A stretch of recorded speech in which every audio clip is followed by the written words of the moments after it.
dans l'autonomie, il y a quelque chose qui nourrit énormément l'autonomie, c'est que de temps en temps, on me nomme des qualités.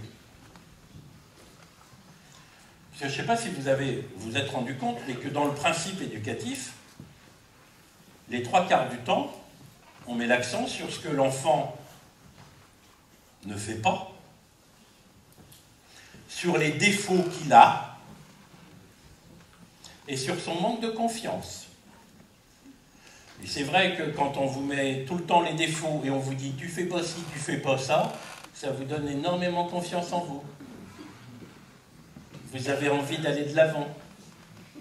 Vous avez envie de prendre des responsabilités et puis vous avez envie de poser sur une feuille ce que vous pensez en disant « mais qu'est-ce que l'autre va penser de moi ?»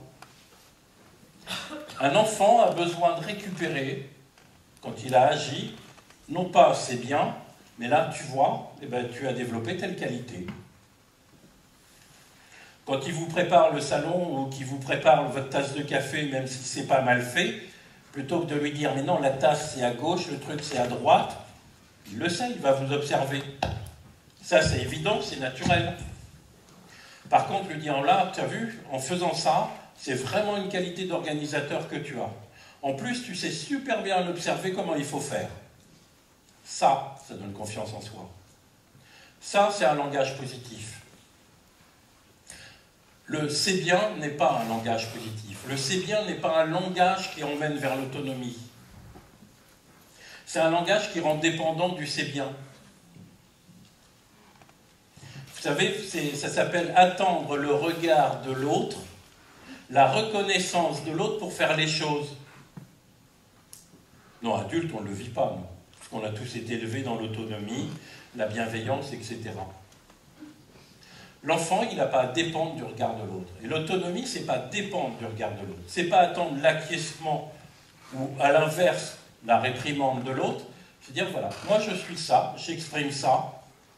Est-ce que c'est bien? Est-ce que tu aimes? Est-ce que tu n'aimes pas? Et c'est bien, à ce moment-là, de pouvoir se positionner dessus. Mais il a besoin de savoir quelle qualité il a. Ah oui, puisque j'ai oublié de dire que pour moi, plein de défauts sont des qualités qu'on ne nous a pas permis d'exprimer ou qui sont exprimées dans un domaine qui n'est pas approprié. Arrêtons de voir les défauts de nos enfants comme quelque chose qui va les limiter, mais prenons les défauts comme quelque chose qui est une qualité à développer quelque part.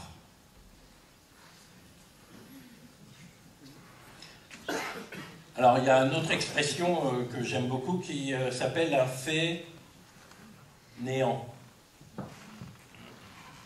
Alors ça, on en voit, j'entends plein de gens. Il est feignant, il ne fait pas ce que je lui dis.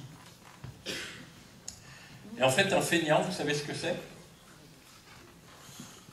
C'est un passionné qui attend qu'on l'aide à découvrir sa passion. Eh ouais, ça fait rire à chaque fois. Par contre, moi, je vous invite à lire plein de biographies. Je vous invite à lire plein de biographies. Et vous allez voir qu'il y a des gens qui ont été des grands feignants dans leur famille, à l'école, tout petits, et qui maintenant sont des travailleurs qui ne s'arrêtent pas. Et il y a un dicton qui dit « rien de tel qu'un feignant qui se met au travail ». Ça veut dire quoi? Ça veut dire que quand il est sur sa passion, il est capable de faire quelque chose. Et un feignant, il y a une catégorie professionnelle qui est remplie de feignants. Comment? Qui c'est qui va morfler? Mais non. Non. C'est les inventeurs.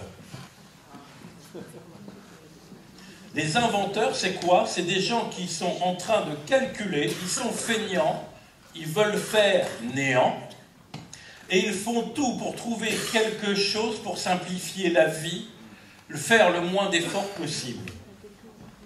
Sauf que je suis désolé, parce que tous ces feignants-là, c'est ceux qui font qu'aujourd'hui, vous utilisez les fourchettes, vous utilisez les couteaux, vous utilisez des voitures, vous utilisez des roues, parce qu'il y a eu des gens à un moment donné feignants qui ont réfléchi à faire le moins de choses possible. J'aime beaucoup, moi, tous ces défauts-là. Alors, l'autre défaut, c'est il est têtu et pas obéissant. Alors, quelle qualité il peut y avoir derrière un têtu? Alors, pour le comment? Oui, oui. Un têtu, c'est quelqu'un qui se connaît. C'est quelqu'un qui est capable de cerner ses désirs et qui n'a pas envie que quelqu'un d'autre prenne des décisions à sa place. Et en général, derrière les têtus, eh bien, il y a de jolis leaders.